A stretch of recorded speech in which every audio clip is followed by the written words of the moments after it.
Tonight's encounter comes to us from a small town in Hocking County, located in my state of Ohio.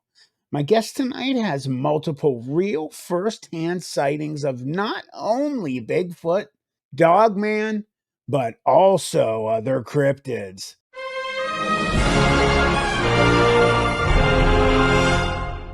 I'm Matt Emsch, the Youngstown Dogman guy. So let's get into it. Mccandlish is a retired disabled veteran who has also made a big name for himself in the music industry, working for such places as Atlantic Records. Whoa. I am proud and honored to call him my friend and associate. So let's get comfy because this encounter is going to blow your mind. Started in just outside of Bremen. Little small town, and it started with at the time I was adopted, and at the age of 10, my buddy Rusty, we adopted like ourselves. He was 5 years older than me. Oh. He said, "Hey, he said, I want you to come and hear something." Okay, and we walk outside of town, walked up there on the trestle, walked out to that bridge, and we climbed up over it, went down, sat on that big sandstone pillars that the bridge sets on, and we sat down there, and we sat there for a while, you know, enough to where your butt feels like lead. And I kept telling him, I said, what are we here for? And he just said, "Man, just be quiet. You just listen." And it wasn't long after that or so, and you heard trees breaking, and hear some growls, and then a big splash up in the creek. And we was like, "Whoa!" I said, "What's that?" Because that's what I was trying to tell you. I don't know what it is. Around 2:30 in the afternoon. Oh, okay. Yeah, and like I said, I was 10 years old, and he took me out there, and just heard this big splash, and we didn't know what it was, and he didn't know what it was, and through time, I worked at the feed mill there. You know, just a little job. You know, at the end of the day, your pay was a bag of peanuts and a bottle of pop, and so we took that. But while we're sitting there drinking our pop and eating peanuts, in the old hardware store down there, we'd be sitting back and we'd hear these old codgers, you know, tackling away, telling their stories. And you'd hear one of them, he said, "Hey, Clarence." He said, "Yeah." He said, "That old howler up your way."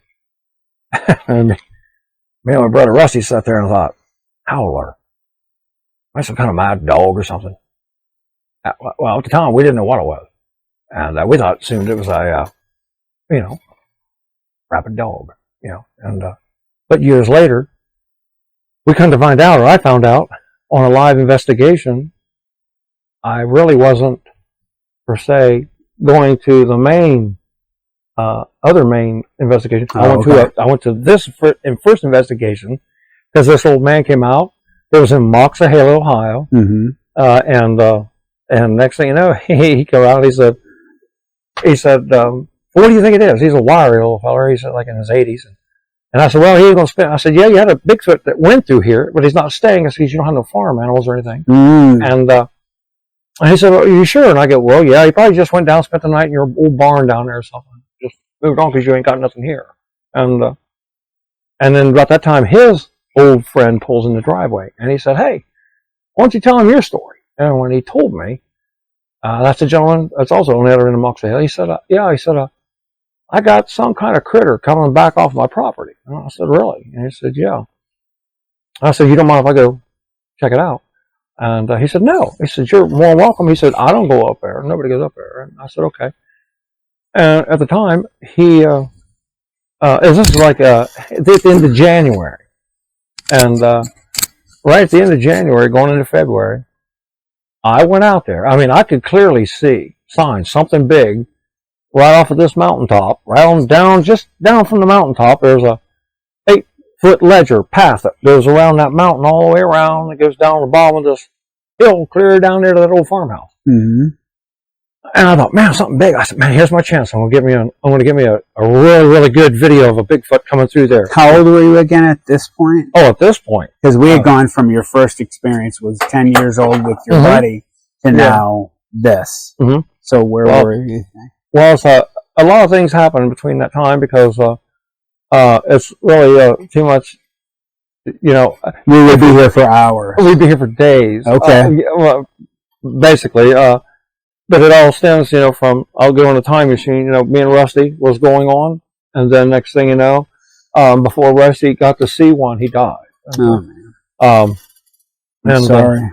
And then at the age of 13, I saw my first Bigfoot.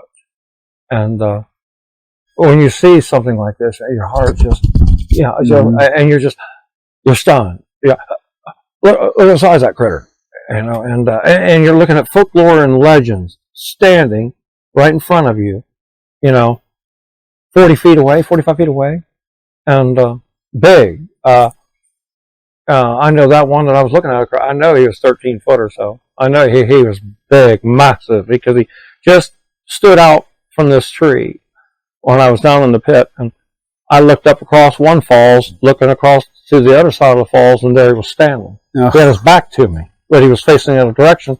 And I ducked down. I was like, oh, God, didn't see me or hear me. And but what I know now, what I didn't know then, they knew I was there. Oh, yeah. Yeah, they knew I was there. And this hobby, whatever you want to call it, obsession, because once you see one, you want to see another. Yeah. That's just, because you want to know more about it. You want to see. I agree. And but as time went, I kind of fell away from the public and was learning wood talk symbols of the Bigfoot at the time. The whole time I'm out there, I'm watching, I'm listening, and I'm staying weeks at a time in the field. Weeks. No fire. Bigfoot knows you're out there. If you're out, as soon as you go, hit that car door at the national park you're going to walk in, they're like, hey, places, everybody. They hear you for the longest distance, and that's how they follow you, because they're always on top of mountaintops looking down. They're really, out of the 50 years I've been investigating, about the only times they come down the mountain is, like I said, to eat or drink, or they're chasing a deer down the valley into like a stall, where it can't get out, Right. And and then from there, as I was searching for Bigfoot, I have come to find out, just in the last 5 years, where I've been searching for Bigfoot, I've ran into these cryptid things. And these cryptid things actually showed up 5 years ago. Now, something happened 5 years ago. I don't know what, but I saw the signs that the Bigfoot was leaving, basically, leave, going away. They left signs, wood talk signs, leave, going away. They don't tell you where, leave, going away. And I'm like, well, why are they out of the area, and what pushed them out? And I know, my belief is, when I saw that one birthing dome just outside, I mean, the Bigfoot started to build a birthing dome, okay? And I've never heard of that before. What exactly is that? It's a structure. They take trees, saplings, big round saplings, and they bend them toward each other, and they lock them all in place. It looks just like a dome. But then, right when winter comes, usually they'll come in and they'll finish it, and then they'll have their young, and then they'll tear it down and they'll leave. Okay? But when we went back, during that ice storm, 2 big trees had fallen on that structure, took it out. We got pictures of it, and my wife's standing underneath it, how massive this is. And but that told me, I said, then he's still in the area, but why would they put a birthing dome out of the national forest? I mean, where this dome was, to protect it. You could look to your right, and you could see the person's camper just right there, right over the hill right there.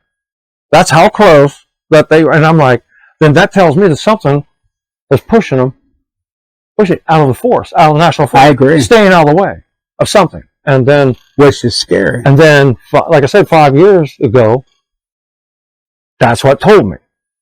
I saw that Dogman critter thing. And I don't know. It might have followed me from the national forest back to the cabin. Because right as soon as you come out of the trees of the national forest, right there, there's 8 miles of roads in this campsite, and there's over 500 campers in there.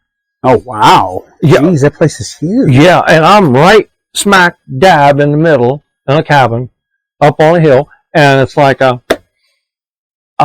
these things come from the national forest right through, going across, and I've captured numerous of Bigfoot coming through there, like a clan almost. And do you think they all live in clans or family units? No. There's one I've documented. There clans are very rare because they're big for one, and they have to have big areas. You know what I mean? Like what I've investigated here in Hocking County, I do 3 counties only. You know, somebody says, well, they don't do that. Well, they might do that there. They might not do that there. I don't know.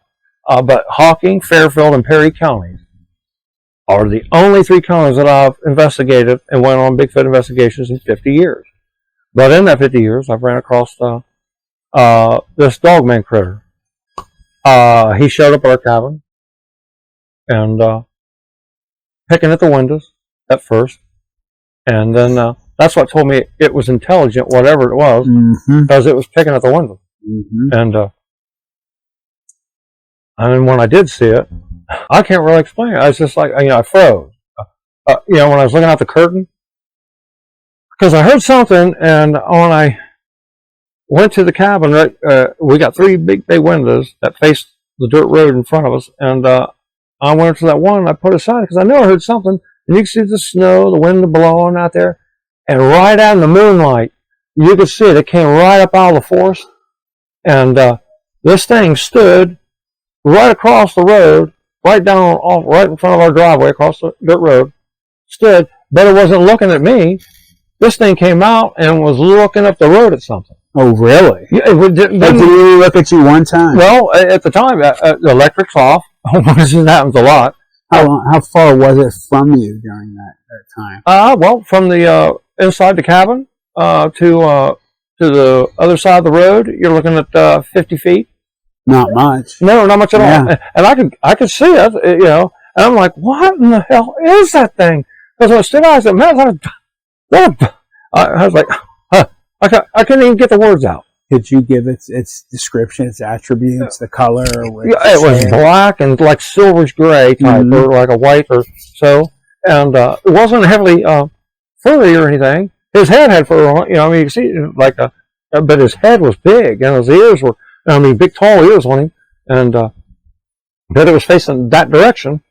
And he didn't even look at me because I'm sitting in a complete dark. The only thing that's going on is my wood burner. That's the only thing that's on. And I'm complete blacked out.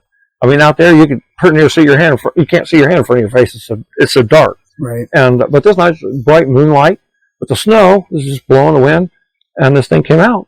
And like I said, he was facing that direction. But when the thing took off, that's what was the speed of this thing.